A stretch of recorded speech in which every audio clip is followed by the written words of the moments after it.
Bismillahirrahmanirrahim. Innal hamdalillah nahmaduhu wa nasta'inuhu wa nastaghfiruh wa na'udzu billahi min shururi anfusina wa min sayyiati a'malina. Man yahdihillahu fala mudhillalah wa man yudlilhu fala hadiyalah.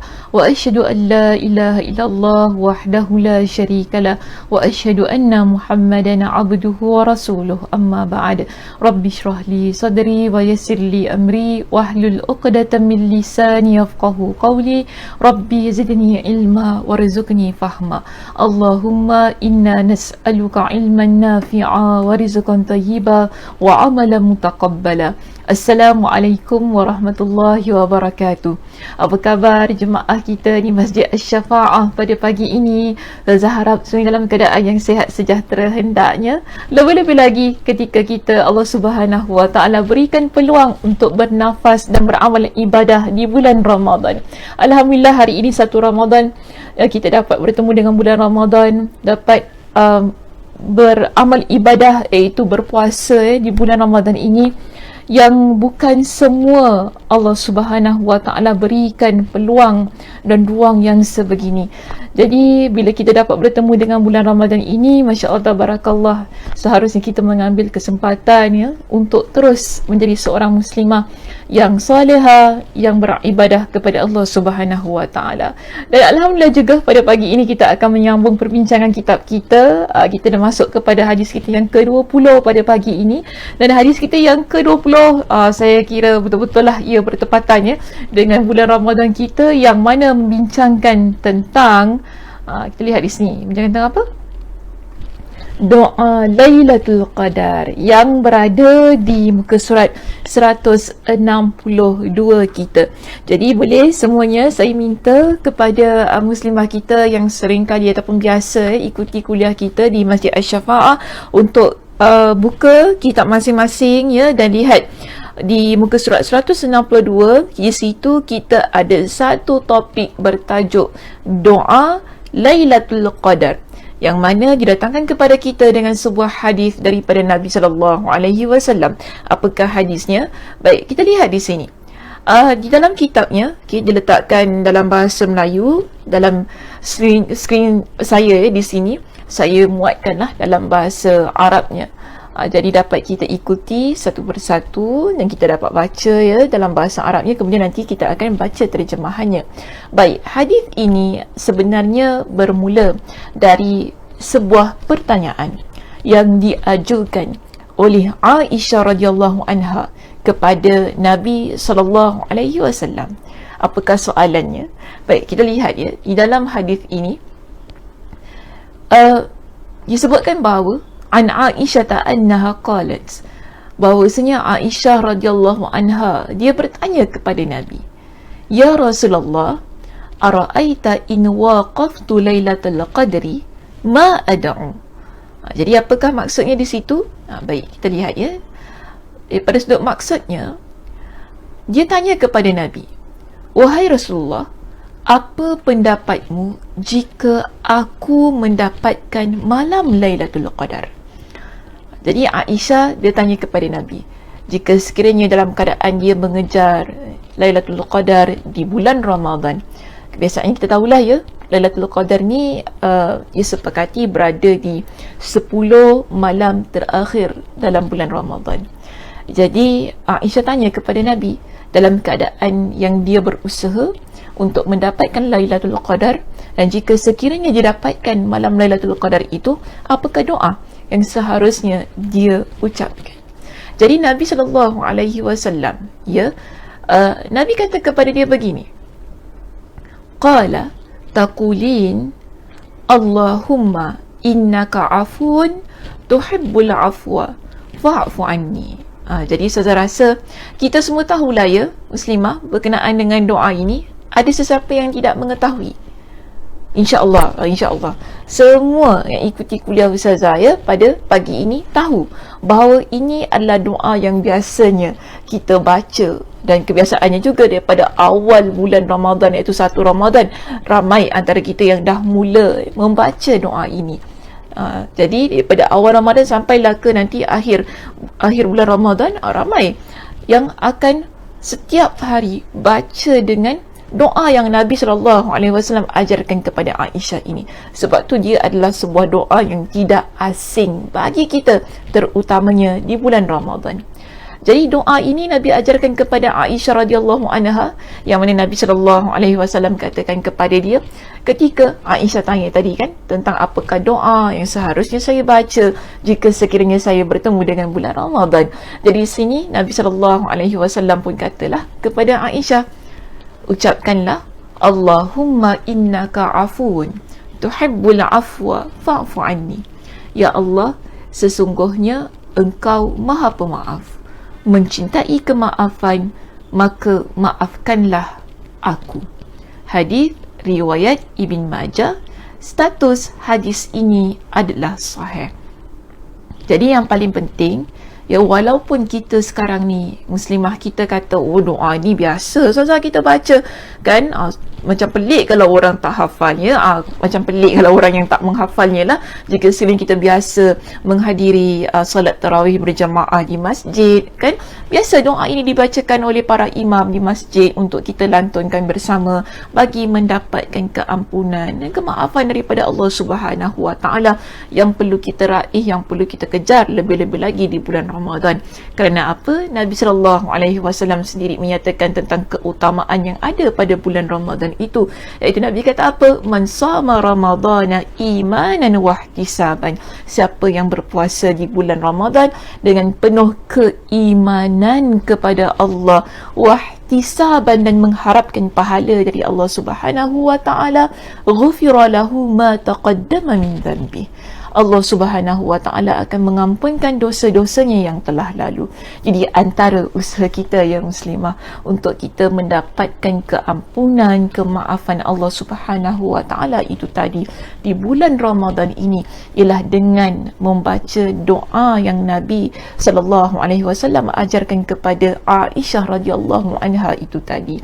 Jadi tak salah sebenarnya walaupun Aisyah minta Nabi SAW ajarkan kepada baginda pada doa yang seharusnya dia baca pada malam Lailatul Qadar, kita boleh saja baca bermula dari awal bulan Ramadan, iaitu 1 Ramadan ini boleh saja kita mulakan dengan membaca doa tersebut setiap masa, setiap ketika ya, pada waktu malam di setiap malam bulan Ramadan. Mudah-mudahan apa intipati ataupun keistimewaan yang terdapat pada doa ini kita turut beroleh sebagaimana yang Nabi SAW sebutkan di dalam ayat ataupun dalam doa ini, iaitu kita minta keampunan Allah Subhanahu Wa Taala dengan berdoa kepada Allah, Allahumma innaka afuun tuhibbul afwa fa'fu anni. Ya Allah, sesungguhnya engkau adalah maha pemaaf,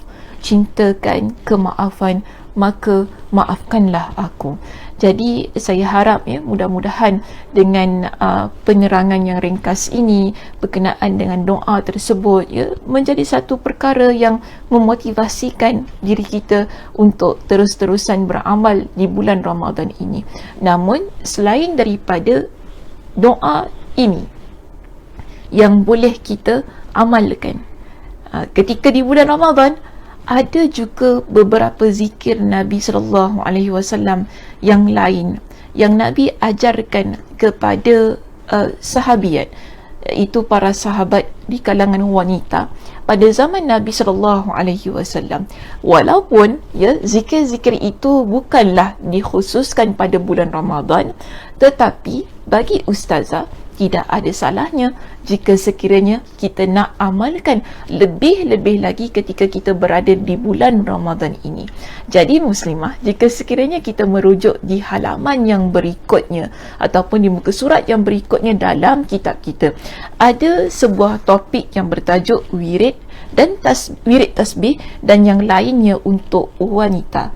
Jadi ya, di samping kita beramal ya di bulan Ramadan ini dengan doa Allahumma innaka afuun tuhibbul afwa, ada zikir yang juga saya secara peribadinya menggalakkan ya para muslimah untuk mengamalkannya kerana itulah yang Nabi SAW ajarkan kepada para wanita di zaman baginda.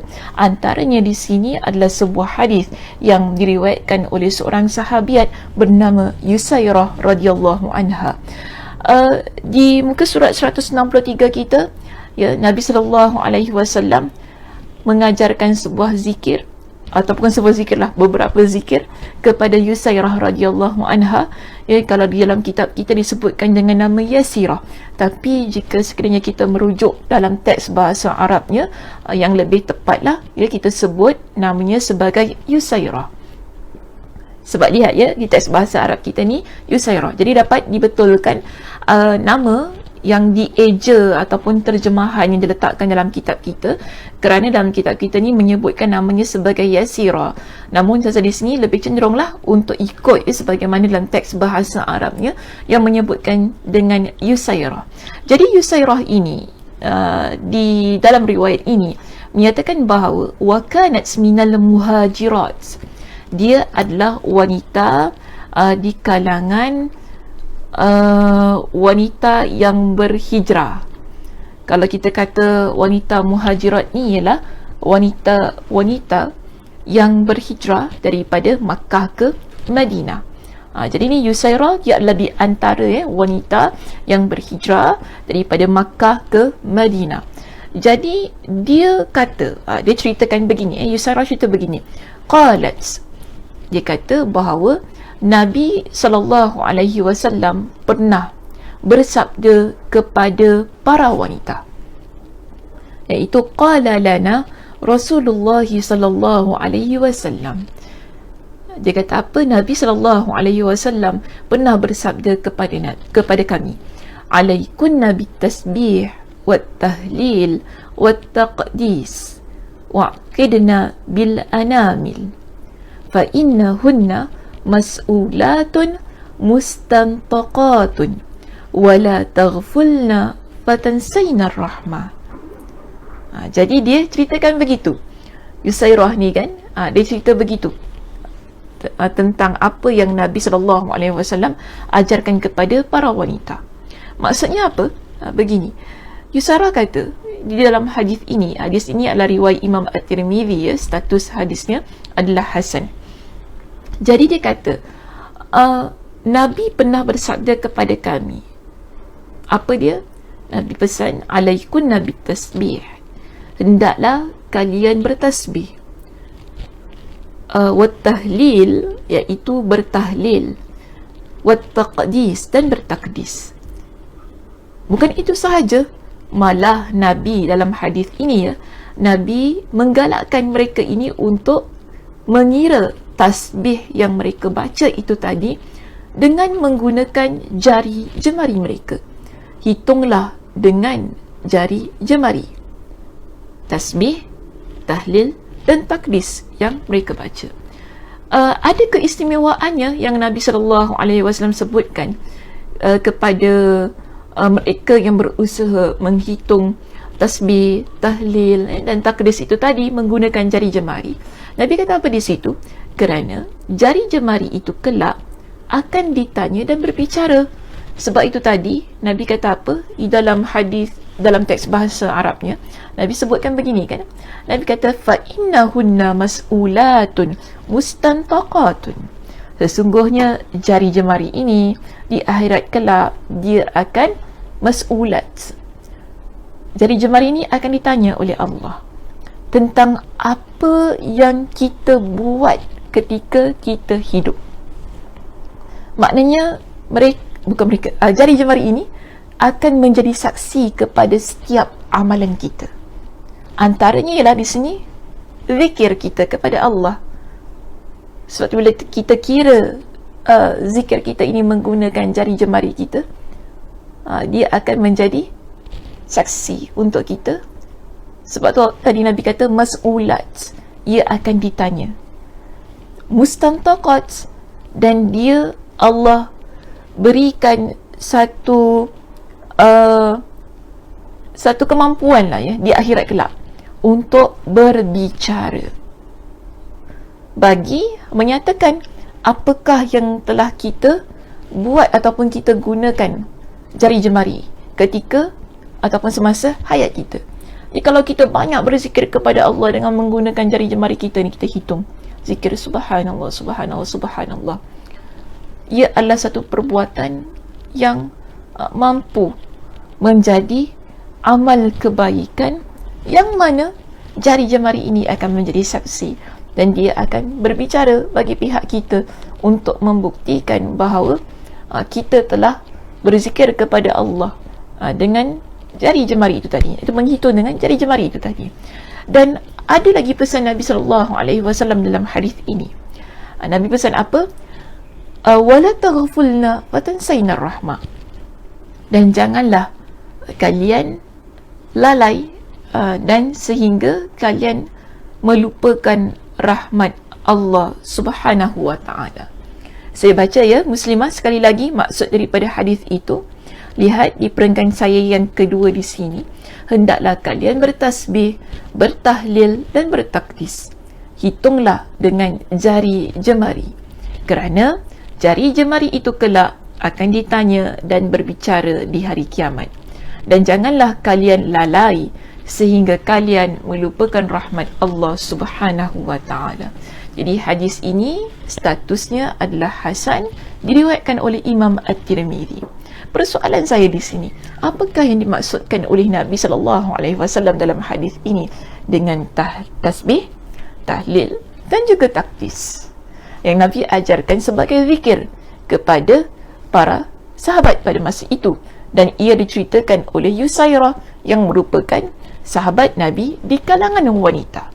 Jadi Nabi SAW sebenarnya di sini Nabi menggalakkan kepada kita agar banyak untuk mengucapkan atau berzikir dengan tasbih, iaitu ya kalau kita lihat ya di skrin kita, tasbih ini maksudnya ialah subhanallah, maha suci Allah. Seterusnya tahlil ialah bila kita mengucapkan la ilaha illallah. Dan yang ketiga, saya kira kalau untuk tasbih dan tahlil ni biasalah ya, kita biasa dengar. Tapi kalau takdis ni jarang kita dengar. Mungkin ada antara kita yang biasa mendengarnya, namun ada juga antara kita yang tak pernah dengar pun ya apa itu takdis. Jadi takdis di sini maksudnya ialah kita berzikir dengan ucapan subhanal malikil quddus ataupun ya subuhun quddusun Rabbul malaikati warruh. Antara dua itu, ya, antara dua itu boleh. Biasa kan kalau kita baca subhanal malikil quddus ni, kita baca bila? Ia dibaca setelah melaksanakan solat witir.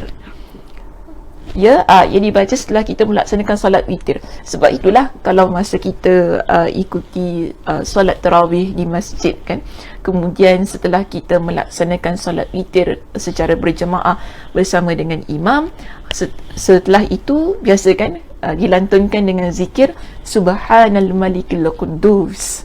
Sebab adalah hadisnya yang diriwayatkan oleh Imam An-Nasa'i dengan status hadis yang sahih, menyebutkan bahawa setelah solat witir itu zikir yang dibaca sebanyak 3 kali ialah subhanal malikil quddus. Jadi boleh dalam masa bulan Ramadan ini ya muslimah, kalau sekiranya ada antara kita yang tak dapat booking untuk solat Ramadan kan, solat tarawih di masjid yang menyebabkan kita perlu solat di rumah, maka antara caranya setelah kita solat tarawih, kemudian kalau kita nak teruskan dengan solat sunat witir kita, apa yang boleh kita baca setelah kita melaksanakan solat sunat witir kita? Subhanal malikil quddus, iaitu ungkapan takdis itu tadi. Dan di sini juga ada kan subuhun quddusun rabbul malaikati warruh. Ia adalah lafaz yang kebiasaannya menurut kepada hadis-hadis yang sahih merupakan lafaz yang dibaca oleh Nabi SAW ketika rukuk dan ketika sujud baginda dalam solat. Jadi ini tiga zikir yang Nabi SAW ajarkan kepada kaum wanita pada masa itu, yang mana Nabi SAW pesan alaikunna. Alaikunna ni kalau kita rujuklah daripada sudut bahasa Arab, ia adalah satu sebutan, satu lafaz yang khusus untuk wanita. Tapi tak semestinya untuk wanita sajalah. Cuma dalam konteks hadis ini kita dapati Nabi sebutkan ia untuk wanita. Namun orang lelaki pun boleh saja untuk mengamalkan zikir ini, tasbih, tahlil dan taqdis. Nabi pesan kepada para wanita supaya mereka ini banyak bertasbih, bertahlil, bertaqdis. Antaranya ialah kerana apa? Tujuannya supaya mereka ini tidak menjadi wanita yang lalai. Bila kita lalai, kita akan jadi wanita yang melupakan rahmat Allah Subhanahu wa taala. Boleh jugalah diaplikasikan kepada muslimin, iaitu kaum lelaki juga. Tak kira sebenarnya sama ada kita ni wanita ataupun lelaki. Bila kita menjadi hamba Allah yang lalai, kita boleh juga menjadi hamba Allah yang melupakan setiap rahmat yang Allah Subhanahu wa taala telah anugerahkan kepada kita. Jadi antara caranya agar kita ni tidak menjadi muslimah yang lalai, muslimah yang melupakan rahmat Allah, ialah memperbanyakkan zikir kepada Allah. Jadi inilah antara amal ibadah yang boleh kita laksanakan ketika di bulan Ramadan ini. Di samping tadi kan kita mengamalkan membaca doa Allahumma innaka afuun tuhibbul afwa fa'fu anni. Antara zikir yang boleh kita baca ketika di bulan Ramadan ini sebagai amal soleh kita, untuk kita biasakanlah yang boleh kita bawalah setelah kita keluar daripada bulan Ramadan juga, iaitu zikir tadi apa? Tasbih, tahlil dan juga taqdis. Okay. Hadis ini panjang lagi sebenarnya muslimah.